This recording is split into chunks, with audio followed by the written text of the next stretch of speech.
Hello everyone, कैसे आप सभी लोग। आई होप कि जितने मेरे साथीगण हैं सभी अच्छे होंगे। गाइस, आज की जो इम्पोर्टेंट अपडेट है बहुत ही इम्पोर्टेंट आप लोगों के लिए रहने वाली है। स्पेशली मैं बात करूंगा इसमें कि जो डी ट्रिपल एस पी में एमटीएस की पोस्ट निकाली हुई थी, उसमें बहुत सारे कैंडिडेट्स के मुझे कमेंट्स मिले हैं कि सर जो एक्चुअल में इसका सिलेबस का पैटर्न है वो किस प्रकार क्वेश्चंस पेपर पूछे जाएंगे एंड एक्चुअल में जो एग्जाम की जो एग्जिट डेट है वो क्या रखी जाएगी, वो चीजें मैं थोड़ा बता दीजिए। तो ये वीडियो उन सभी कैंडिडेट्स के लिए, तो पूरा वीडियो वॉच करना। एंड अगर जो भाई साथी पहले इस चैनल के साथ नहीं जुड़ा है तो अगर नया जुड़ा है तो चैनल को सब्सक्राइब कर लेना। एंड इस वीडियो के डिस्क्रिप्शन बॉक्स में आपको टेलीग्राम चैनल का लिंक मिल जाएगा, उससे आप जरूर ज्वाइन करें, क्योंकि वहां पे हम इसके रिलेटेड जितनी भी फ्री पीडीएफ बुक्स हैं सब कुछ मैं अवेलेबल करवा रहा हूं टेलीग्राम पे। ठीक है, तो आप उनका लाभ जरूर उठाइए एमटीएस पोस्ट के लिए। ठीक है, अगर आप डीएसएसपी की किसी भी पोस्ट के लिए प्रिपरेशन कर रहे हो तो टेलीग्राम चैनल आप जरूर ज्वाइन करना। वहां पे आपकी बहुत ज्यादा हेल्प हो रही है। काफी स्टूडेंट मेरे साथ जुड़े हुए हैं तो उनको काफी हेल्प हो रही है इस चीज की। ठीक है,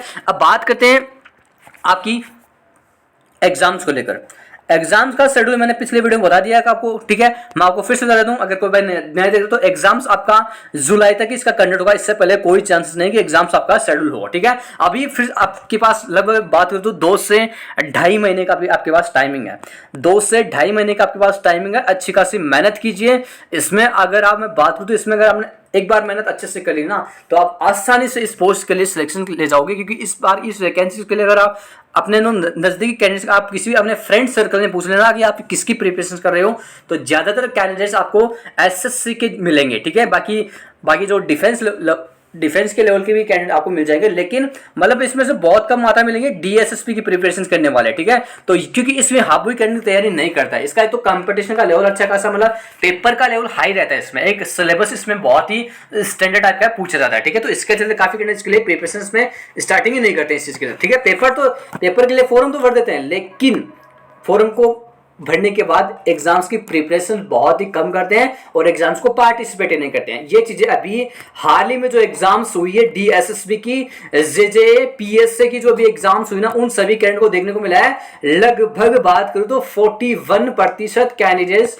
सिर्फ एग्जाम्स में बैठे हैं। 59% कैंडिडेट्स अपसेंट रहे हैं इस एग्जाम्स में, जो अभी हाल ही में एग्जाम्स कंडक्ट हुआ था कुछ दिन पहले, मतलब 10 से 15 दिन पहले जिसका आंसर की जारी किया गया था। ठीक है, तो ये चीजें बहुत बड़ी बात है। मतलब डीएसएसपी को कोई कैंडिडेट सीरियस ही नहीं ले रहा भाई।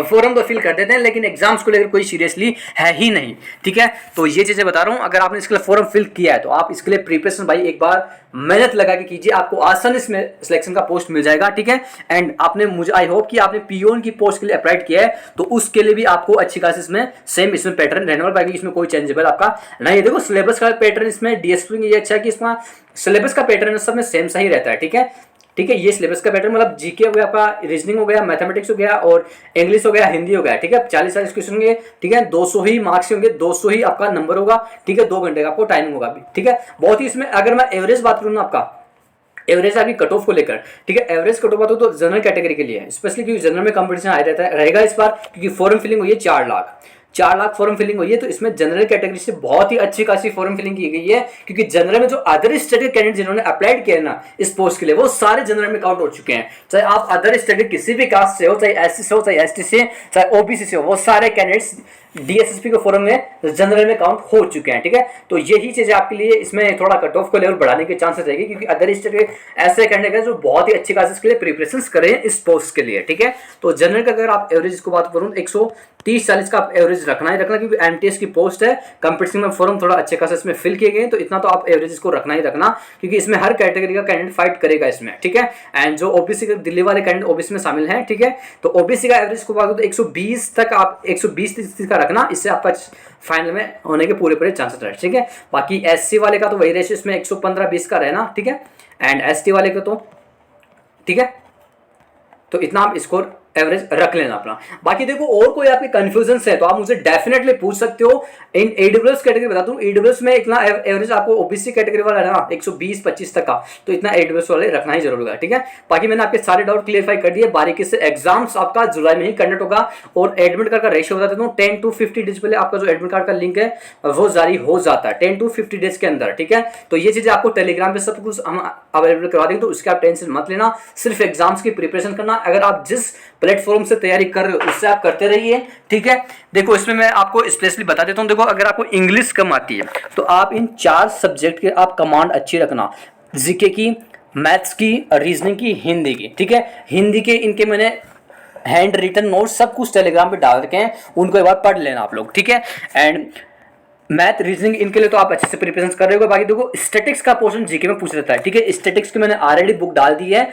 एंड अगर आप जिस प्लेटफॉर्म से, जिस यूट्यूब के माध्यम से किसी भी टीचर से पढ़ रहे हो ना, तो वेल एंड गुड है, लेकिन स्टैटिक्स को आपको फोकस करना ही होगा। स्टैटिक्स को आपको फोकस करना है अच्छे से, क्योंकि स्टैटिक्स का पोर्शन अच्छा खासा पूछा जाता है। और करंट अफेयर्स के लिए मैंने स्पेशल बुक डाल दी है टेलीग्राम पे, आप उसके माध्यम से करंट अफेयर्स की प्रिपरेशन कर सकते हो, ठीक है। करंट अफेयर्स का लगभग 6 से 7 क्वेश्चन पूछे जाते हैं डीएसएसपी के एग्जाम्स में। ये चीज अभी जो हाल ही पेपर कंडक्ट ये इसमें देखने को मिली है, ठीक है। अगर आपको इंग्लिश में अगर कुछ नहीं आता है तो आपको करना क्या, इसमें स्पेशली ग्रामर का पोर्शन आपको थोड़ा पढ़ना है, ठीक है। ग्रामर इसमें ज्यादा हार्ड नहीं पूछती थी, आपको ग्रामर पढ़ना है।